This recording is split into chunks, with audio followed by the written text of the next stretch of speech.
Tinutugis na ng NBI ang nagpakalat ng video ni Ronaldo Valdez.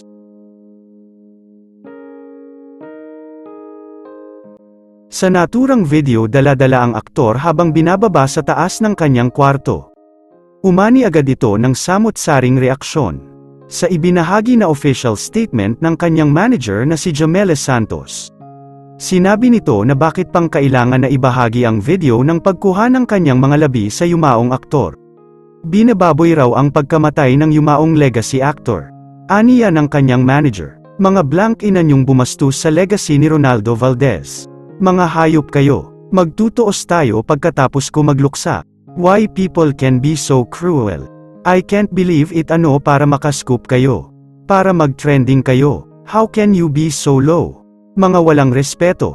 A good and a brilliant man like him doesn't deserve this. Babalik sa inyo lahat ng ginawa nyo. It's just a matter of time.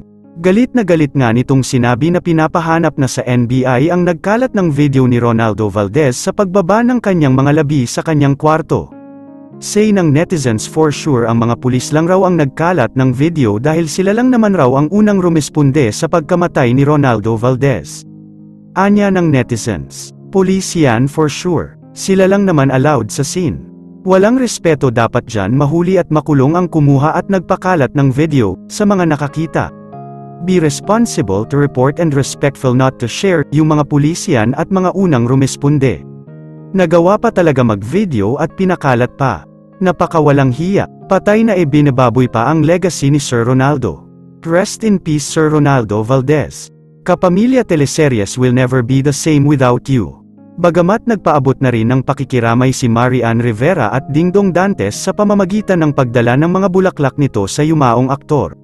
Nagpaabot rin ng pakikiramay ang magkasintahan na si Coco Martin at Julia Montes. Nagbigay din ng bulaklak si Senator Robin Padilla. Nagbigay din ng flowers ang kapamilya actress na si Catherine Bernardo. Senator Jinggoy Estrada binigyan din ng bulaklak ang premyadong aktor. Patuloy ang pagdadalamhati ng pamilya ni Ronaldo Valdez sa pagpanaw nito. Masusing iniimbestigahan pa din mapa hanggang ngayon ang pagpanaw ni Ronaldo Valdez.